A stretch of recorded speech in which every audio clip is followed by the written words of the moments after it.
Peter Boyer is one of my favorite living composers. I've conducted many of his compositions in a variety of venues in the United States and abroad. I've also recorded a commercial CD of his music for Albany Records with the Moravian Philharmonic in the Czech Republic. Boyer's most famous piece is called Ellis Island, The Dream of America. It is a beautiful piece that incorporates actors who recount the experiences of actual Ellis Island immigrants, accompanied by full symphony orchestra.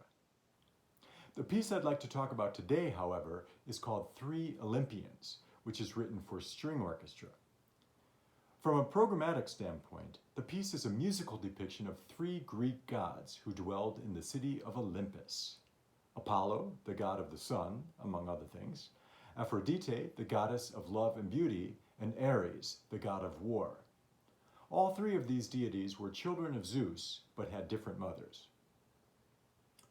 String instruments are known for their ability to play beautiful, lyrical melodies, much like singing with the human voice. At certain points throughout this piece, however, Mr. Boyer aims to exploit some of the other aspects of string playing that are not quite so lyrical. For example, in the first movement, Apollo, the string basses are called upon to pluck the strings so hard that they snap against the fingerboard. This technique was first used extensively by the great Hungarian composer Béla Bartók. As such, it is often referred to as Bartók pizzicato.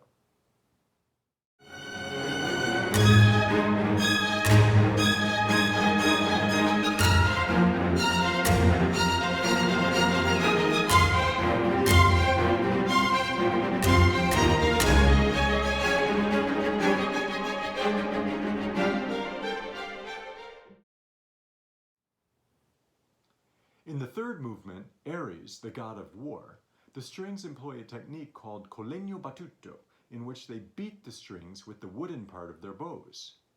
This is done in order to depict the violent sounds of battle.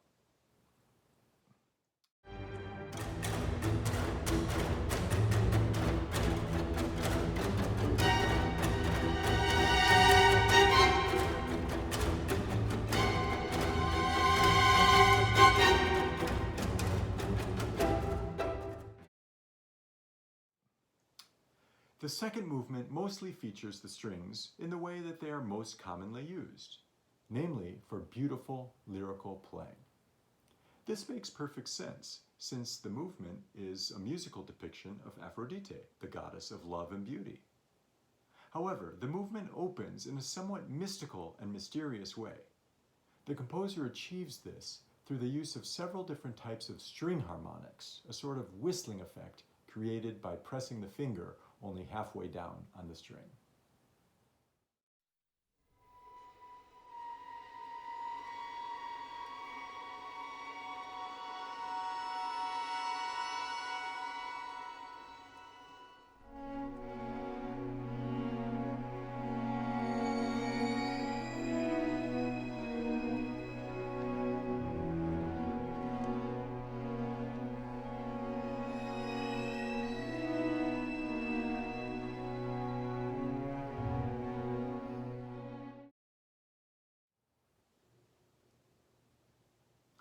In closing, I'd like to share an interesting anecdote about a previous performance of this piece that I conducted.